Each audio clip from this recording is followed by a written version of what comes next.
Jacob.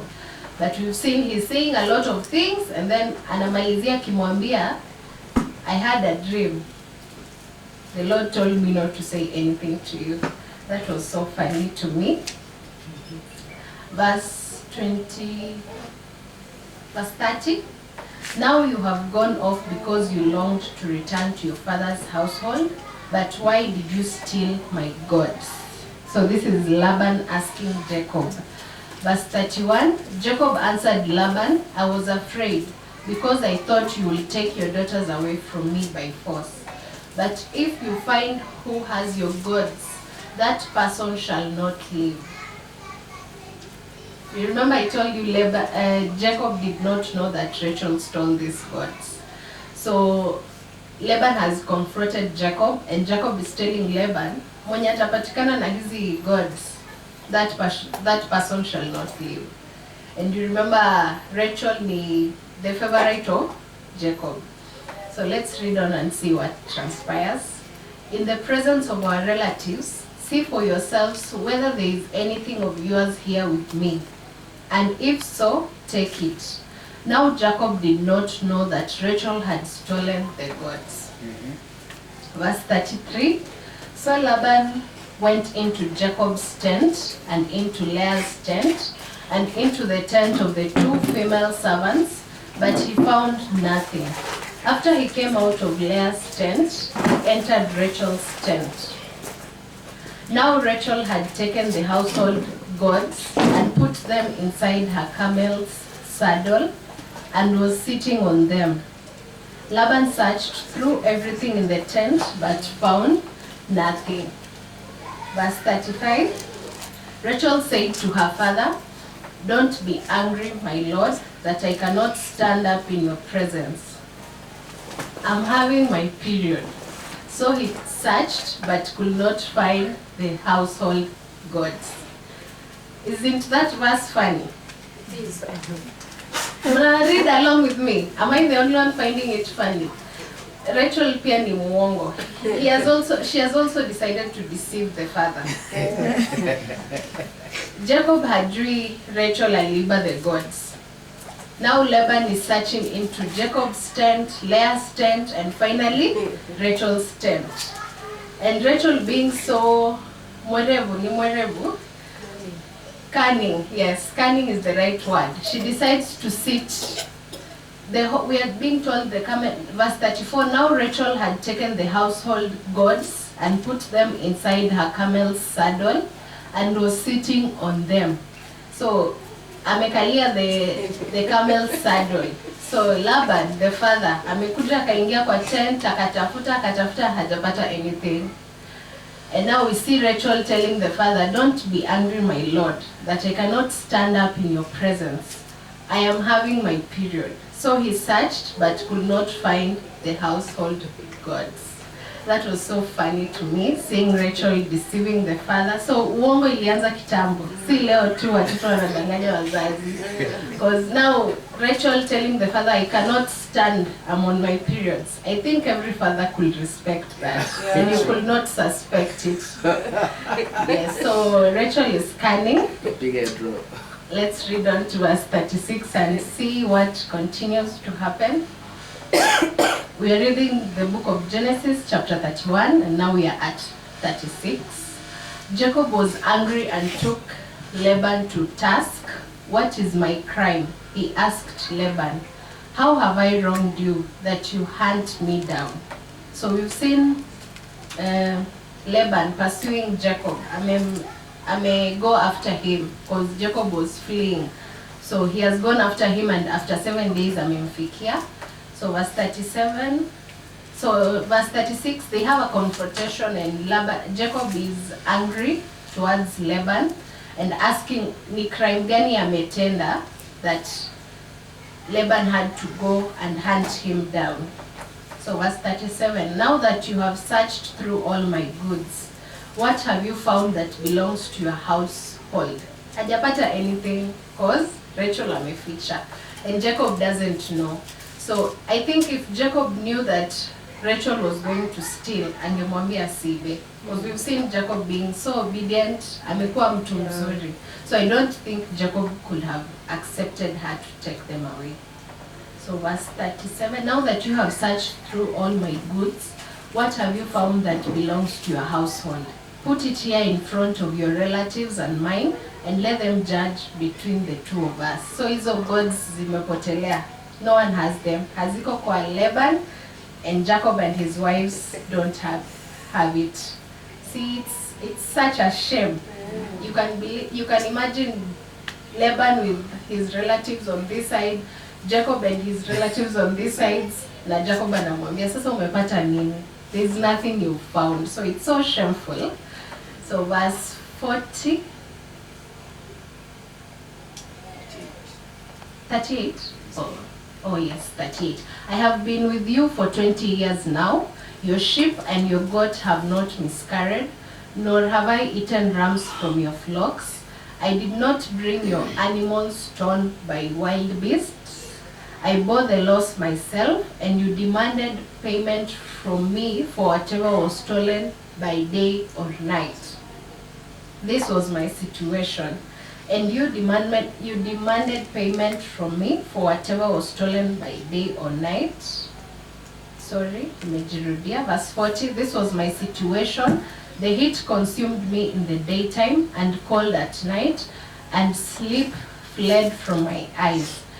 It was like this for the 20 years I was in your household. I worked for you 14 years for your 2 daughters, and 6 years for your flocks. And you exchanged my wages 10 times. Meaning if Laban had not first deceived Jacob, kumaanisha he could still have a lot of flock.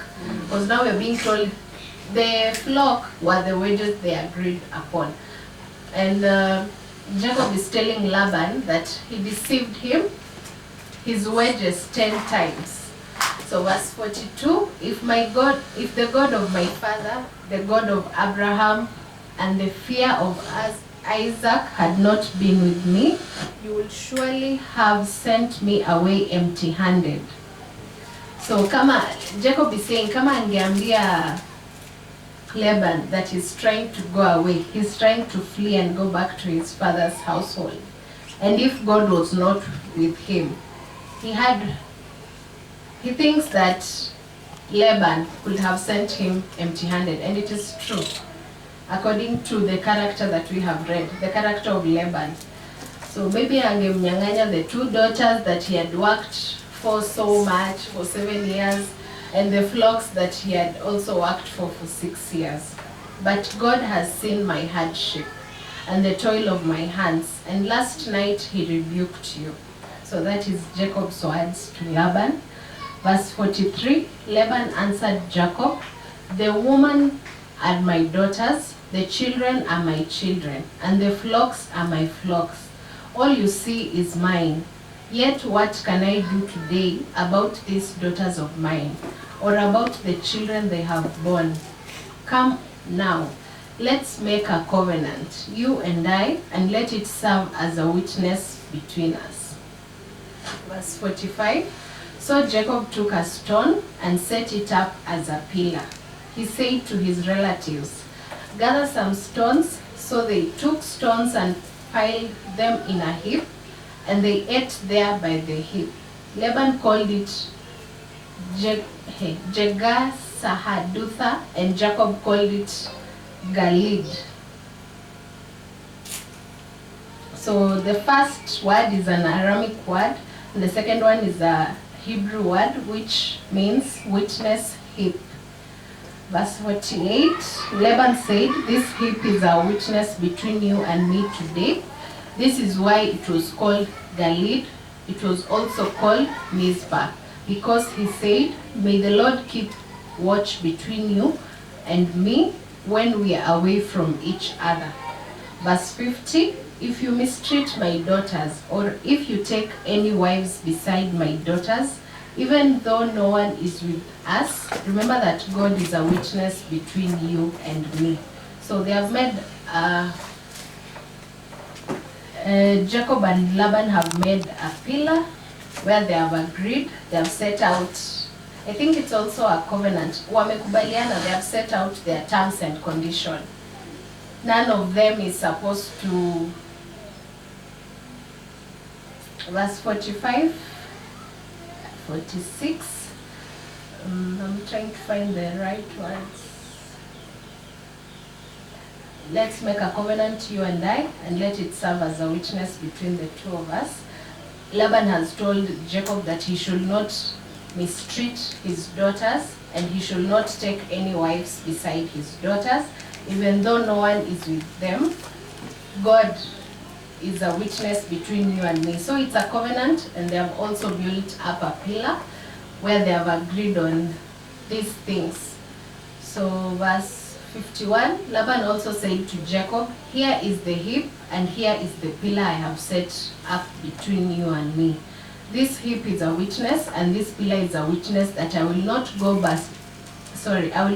past this heap to your side to harm you, and that you will not go past this heap and pillar to my side to harm me.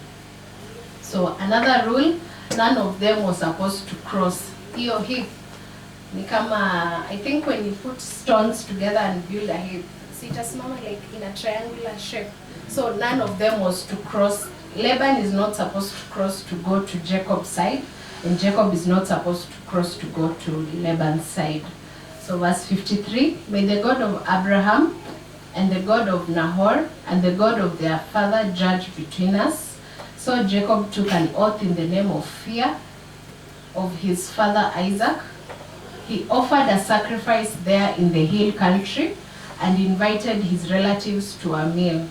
After they had taken, they spent the night there. Early the next morning, Laban kissed his grandchildren, his daughters, and blessed them. Then he left and returned home. So as you're finishing on, peace is being restored back between these families. So from verse 22, we saw that it took 3 days for Laban to notice that Jacob had left. 23 to 24, Laban caught up with Jacob in 7 days. And God told Laban in a dream not to say anything to Jacob. But we've seen we've seen Laban still going to tell Jacob a lot of things. And at the end, he tells him, God told me to tell you nothing. But he had already told him a lot of things. So verse 25 through 30, Laban did not respect God. He immediately confronts Jacob. So verse 31, Laban searched for the gods that was taken. Jacob said he could kill the person who took the gods, not knowing it was Rachel. Verse 35, Rachel hid the gods on the camel she sat on and lied to Laban, saying, I'm on my period. So we are seeing deception continuing through. Verse 36 to 42, Jacob was angry. He confessed all the wrong Laban did. Jacob recognized that it was God that protected him throughout the years. So Jacob opened up and said everything that Laban had done against him. Verse 43 through 56, Laban and Jacob made a covenant. They will not pass on each other's territory. So they also made a covenant that Jacob will not marry any other wives apart from the 2 wives. That was Laban's desire. Okay. So we also see Jacob feeding them, and the next day Laban left in peace. So Jacob is such a good person who teaches us about peace from this chapter, because after they made the covenant, both parties were satisfied. They both came into an agreement.